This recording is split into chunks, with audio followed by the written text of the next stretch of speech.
ಮಹಾ ಕುಂಭಮೇಳಕ್ಕೆ ಭಕ್ತರವೇ ಸಾಗರವೇ ಹರಿದು ಬರ್ತಿದೆ. ಕರ್ನಾಟಕದಿಂದಲೂ ಕೂಡ ಲಕ್ಷಾಂತರ ಭಕ್ತರು ಆಗಮಿಸ್ತಾ ಇದ್ದಾರೆ.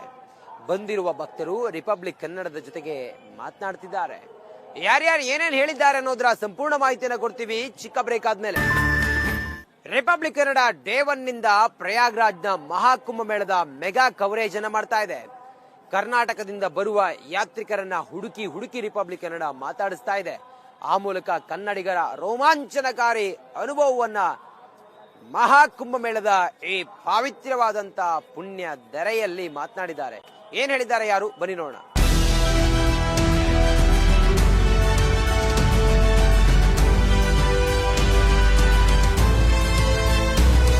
ದೇವಭೂಮಿ ಪ್ರಯಾಗ್ರಾಜ್ನಲ್ಲಿ ನಮ್ಮ 3 ಪೀಳಿಗೆಯೂ ಕೂಡ ನೋಡಲು ಅಸಾಧ್ಯವಾದಂತ ಮಹಾ ಕುಂಭಮೇಳದ ಆ ಸಂಭ್ರಮ ಸಡಗರ ಮೇಳೈಸ್ತಾ ಇದೆ. ಇನ್ನುಳಿದಿರೋದು ಕೇವಲ 4 ದಿನಗಳ ಮಾತ್ರ. 4 ದಿನಗಳ ನಂತರ ಇಲ್ಲಿರುವಂತ ಎಷ್ಟು ಜನ ಇದ್ದಾರೆ, ಎಷ್ಟು ಜನರ ಜೀವನದಲ್ಲಿ ಮತ್ತೊಮ್ಮೆ ನೋಡಲು ಅಸಾಧ್ಯವಾದಂತ ಮಹಾ ಕುಂಭಮೇಳ. ಇವರ ಜೀವಂತಿಕೆಯೇ ಮುಂದಿನ ಮಹಾ ಕುಂಭಮೇಳಕ್ಕೆ ಇರೋದಿಲ್ಲ. ಹಾಗಾಗಿ ಕೋಟ್ಯಾಂತರ ಜನ ಆಗಮಿಸ್ತಾ ಇದ್ದಾರೆ. ಬೇರೆ ಬೇರೆ ದೇಶಗಳಿಂದ ಜನ ಬರ್ತಾ ಇದ್ದಾರೆ. ಕರ್ನಾಟಕದಿಂದ ಬರುವ ಯಾತ್ರಿಕರ ಸಂಖ್ಯೆಯು ಕೂಡ ವಿಪರೀತವಾಗಿ ಏರಿಕೆ ಆಗಿದೆ. ನೋಡಿ, ಇವರೆಲ್ಲರೂ ಕೂಡ ಕನ್ನಡಿಗರು, ದಕ್ಷಿಣ ಭಾರತದವರು, ನಮ್ಮ ಬಳ್ಳಾರಿಯವರು. ಅವ್ರು ಮಾತಾಡ್ಸೋಣ. ಮಹಾಕುಂಭ ಹೇಗಿದೆ ಅನ್ನೋದ್ರ ಬಗ್ಗೆ ಕೇಳೋಣ. ಸರ್, ಹೇಗಿದ್ದೀರಿ? ಹೇಗಿದೆ ಮಹಾಕುಂಭ? ಎಲ್ಲಿಂದ ಬಂದ್ರಿ? ನಮಸ್ಕಾರ. ಒಂದೇ ಕೃಷ್ಣಂ ಜಗದ್ಗುರು, ಸರ್ವಂ ಶ್ರೀಕೃಷ್ಣಾರ್ಪಣಮಸ್ತು. ಹರ್ ಹರ್ ಮಹಾದೇವ್, ಜೈ ಶ್ರೀರಾಮ್. ಮೊಟ್ಟ ಮೊದಲನೇದಾಗಿ ರಿಪಬ್ಲಿಕ್ ಕನ್ನಡ ಟಿವಿಗೆ ನಾನು ಭಕ್ತಿಪೂರ್ವಕವಾಗಿ ಅವ್ರಿಗೆ ಕೃತಜ್ಞತೆಯನ್ನು ಸಲ್ಲಿಸ್ತಾ ಇದ್ದೀನಿ.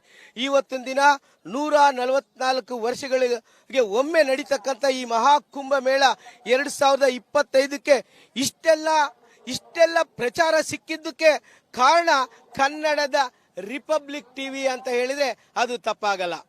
ಬನ್ನಿ, ಇವತ್ತು ನಾನು ಬ್ರಾಹ್ಮಣಿ ಮುಹೂರ್ತದಲ್ಲಿ ನನ್ನ ಸ್ನೇಹಿತರ ಜೊತೆ ನಾನು ಪುಣ್ಯ ಸ್ನಾನವನ್ನು ಮಾಡೋದಕ್ಕೆ ಬೆಳಿಗ್ಗೆ 5 ಗಂಟೆಗೆ ಹೋಗಿದ್ದೀನಿ.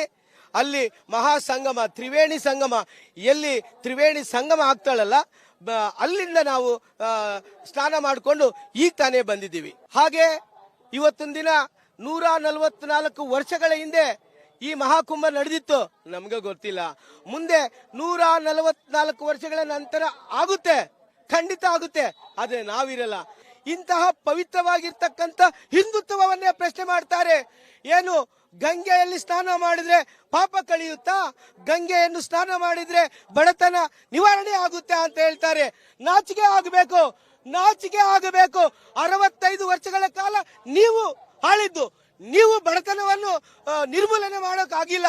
ಇವತ್ತು 2014ರ ನಂತರ ಇಡೀ ಭಾರತ ವಿಶ್ವಗುರು ಆಗ್ತಾ ಇದೆ, ಜಗದ್ಗುರು ಆಗ್ತಾ ಇದೆ, ಪ್ರಪಂಚಕ್ಕೆ ಮಾರ್ಗದರ್ಶನವನ್ನು ಕೊಡ್ತಾ ಇದೆ. ಇದಕ್ಕೆ ಕಾರಣ ಸನಾತನ ಧರ್ಮ, ಹಿಂದೂ ಧರ್ಮ. ಇದರಲ್ಲಿ ಇಷ್ಟು ಪವರು, ಇಷ್ಟು ತಾಕತ್ತಿದೆ. ಜೈ ಸನಾತನ ಧರ್ಮ, ಜೈ ಹಿಂದೂ ಧರ್ಮ. ನೋಡಿ, ಇದು ಭಾರತದ ಗತ ವೈಭವ, ಭಾರತದ ಗತ ಪರಂಪರೆ. ಆ ಮೂಲಕ ಮಹಾ ಕುಂಭಮೇಳದಿಂದ ನಮ್ಮೊಳಗಿರುವಂತ ಸನಾತನಿ ಜಾಗೃತ ಆಗಿದೆ ಅನ್ನೋದನ್ನ ಹೇಳ್ತಾ ಇದ್ದಾರೆ. ಆ ಮೂಲಕ ಭಾರತ ಎಂದಿಗೂ ಕೂಡ ಹಿಂದೂ ರಾಷ್ಟ್ರವೇ. ಇದು ವಿಶ್ವಕ್ಕೆ ಒಂದು ಸಂದೇಶ, ಪ್ರಪಂಚಕ್ಕೆ ಒಂದು ಸಂದೇಶ ಅನ್ನೋದನ್ನ ಹೇಳ್ತಾ ಇದ್ದಾರೆ.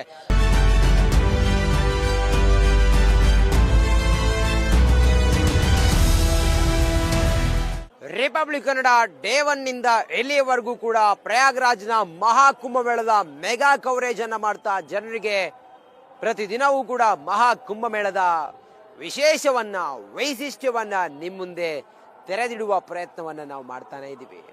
ರಿಪಬ್ಲಿಕ್ ಕನ್ನಡ ಇದು